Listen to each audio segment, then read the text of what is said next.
시청자 여러분, 한 주간도 주 안에서 평안하셨습니까? 시작된 한 주간도 성삼일체 하나님께서 여러분과 늘 함께 하시기를 원합니다.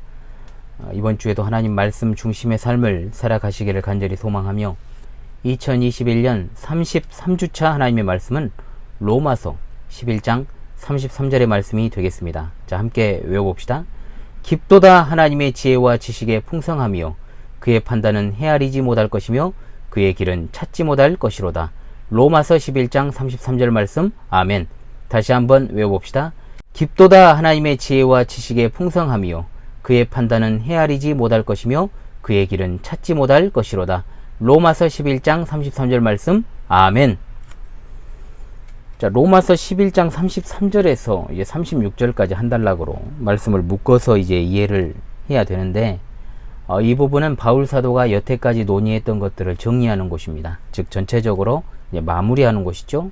그 내용이란 바로 하나님께 찬송과 영광을 돌리는 것입니다. 바울 사도는 유대인들과 이방인들 모두에게서 택자들을 구원하시는 하나님의 놀라운 은혜의 섭리의 깊고 오묘함과 하나님의 지혜와 지식의 그 풍성함을 갖다 찬송합니다. 그래서 만물이 주에게서 나오고 주에게로 주로 말미암고 주에게로 돌아간다라고 고백을 하면서 하나님께만 영광을 돌리는 것으로 말씀을 마무리하고 있습니다. 우리는 하나님의 지혜와 지식의 부요함을 다 측량할 길이 없습니다. 여기 깊다는 말 자체가 측량할 수 없다는 말입니다. 찾을 수 없다는 말입니다. 또한 풍부하고 충만하고 다함이 없다.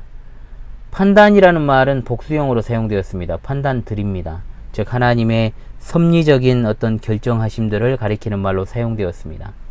헤아리지 못한다라는 것도 찾아낼 수 없다는 것, 그리고 탐구할 수도 없다, 이런 뜻으로 사용된 말입니다.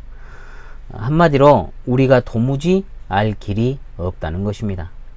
그의 길은 하나님이 걸어가시는 길들인데 곧 하나님께서 행하시는 그 여러가지 큰 일들을 가리키는 말입니다.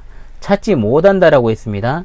이것은 하나님의 발자취를 우리가 따라가는 것이 불가능하다라는 것입니다.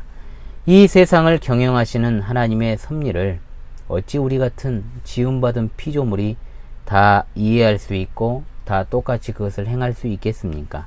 따라서 우리는 하나님 앞에서 겸손한 자세가 필요하고 다만 하나님을 찬송하는 것이 무엇보다 중요합니다. 어떤 사람 말합니다. 이 세상에 왜 이렇게 악이 많은가? 라고 불평하기도 하고, 또 큰 사건이나 사고, 재난들이 이제 뉴스상에 나오지 않습니까? 이럴 때마다 하나님이 계시냐 안 계시냐 뭐 따지듯 말하는 사람들로 인해서 그런 기사 아래를 보십시오. 꼭 그런 댓글을 남기는 사람들이 있습니다. 신은 존재하지 않는다. 하나님은 없다. 이래서 기독교는 개독교. 뭐 이런 소리 하는 사람도 있어요. 이런 사람들을 보면 과거에 교회에서 정말 목사한테 두들겨 맞았나, 아니면 교인한테 사기를 당했나, 아니면 형제 자매한테 차였나, 뭐 이런 기억 때문에 그런 어떤 억하심정을 부리는지는 모르겠습니다만은, 아무튼 그런 어떤 억하심정을 가진 이탈자들이 댓글을 막 남기는데, 그런 사람들이야 그냥 애교로 저는 그냥 봐줍니다. 넘어갑니다. 그런 거 가지고 너무 흥분하지 마십시오. 뭐 당연한 것을 가지고 흥분할 필요가 없어요. 제가 안타까운 것은 교회 안에 있는 사람들 중에 그런 어떤 생각과 사고방식을 가진 사람들이 있다는 거예요. 그게 제일 문제인 거죠. 눈앞에 보이는 현실로만 모든 것을 판단하는 유한하고도 정말로 연약한 인간은 절대로 하나님의 판단을 헤아리지 못하고 그 길을 찾을 수도 없고, 즉 그 발자취를 따라갈 수가 없습니다. 그저 우리는 하나님의 오묘한 섭리를 믿고 감사와 찬송을 돌리는 것만이 우리의 지음받은 목적에 부합한 삶을 살아가는 태도입니다. 그것이 어그러져 있기 때문에 웃기게도 사람은 정말 웃겨요. 아까도 말씀드렸잖아요. 사건 사고 재난이만 있으면은 그냥 하나님이 있네 없네 한 사람들, 그런 사람들과 같이 평소에는 하나님이 없이 잘만 살아가다가도 무슨 일만 터졌다가 하면 하나님을 함부로 불러내가지고 탓을 하는 그런 모습들이 있다라는 거예요. 또한 하나님은 우리에게 모든 것을 다 주셨다라는 것을 기억하십시오. 우리의 먹고 입고 생활하는 모든 것을 주셨습니다. 물론 그것의 어떤 질적인 측면은 다를 수 있고, 또 많고 적음을 우리가 이야기한다면 사람마다 여러 상황과 모양인 것이 사실입니다. 누군가는 조금은 좀 넉넉하게 살아가고, 누군가는 항상 좀 결핍이 있고, 그죠? 부족한 어떤 모습들. 그러나 우리는 궁극적으로 우리의 생명과 존재도 하나님이 주시고, 또한 하나님께서 우리의 생명을 오늘 또 하루 연장해 주셨기에 우리가 존재하고 있다는 사실을 잊어서는 안 됩니다. 따라서 우리는 모든 것에 대해서 하나님께 빚진 자라는 생각을 하고 살아가야 돼요.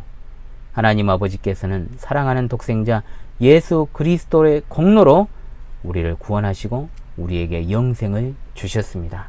따라서 이것이 정말로 은혜 위에 은혜요, 우리는 빚진 자 중에 빚진 자인 것입니다. 따라서 우리는 늘 빚진 자로서 빚진 자의 마음으로 평생을 겸손하게 살아가야 될 것입니다. 마지막으로 우리 삶의 목적이 하나님께 영광을 돌리는 삶이 되어야 된다는 것을 다시금 강조하겠습니다.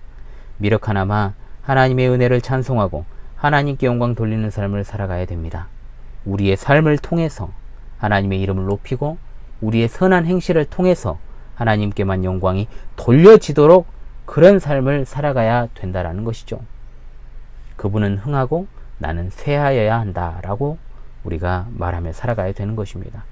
우리는 그리스도 안에서 받은 은혜에 감사하고 선한 일에 힘쓰므로 하나님의 이름을 다른 것이 아니라 우리의 삶으로 증거하고 하나님께 영광이 돌아가도록 힘쓰고 노력하는 그러한 삶이 필요하다라는 것입니다. 아무쪼록 여러분에게 펼쳐질 시간들은 하나님이 주신 것임을 잊지 마시고 지금까지도 그래왔고 앞으로도 계속해서 그렇게 하실 것임을 잊지 마시고 더할 나위 없이 복되고 정말로 아름다운 신앙의 성숙을 이루는 삶이 될 수 있기를 간절히 소망하면서 다시금 이번 주 하나님의 말씀을 외우며 마무리하도록 하겠습니다. 깊도다 하나님의 지혜와 지식의 풍성함이요 그의 판단은 헤아리지 못할 것이며 그의 길은 찾지 못할 것이로다. 로마서 11장 33절 말씀. 할렐루야. 아멘.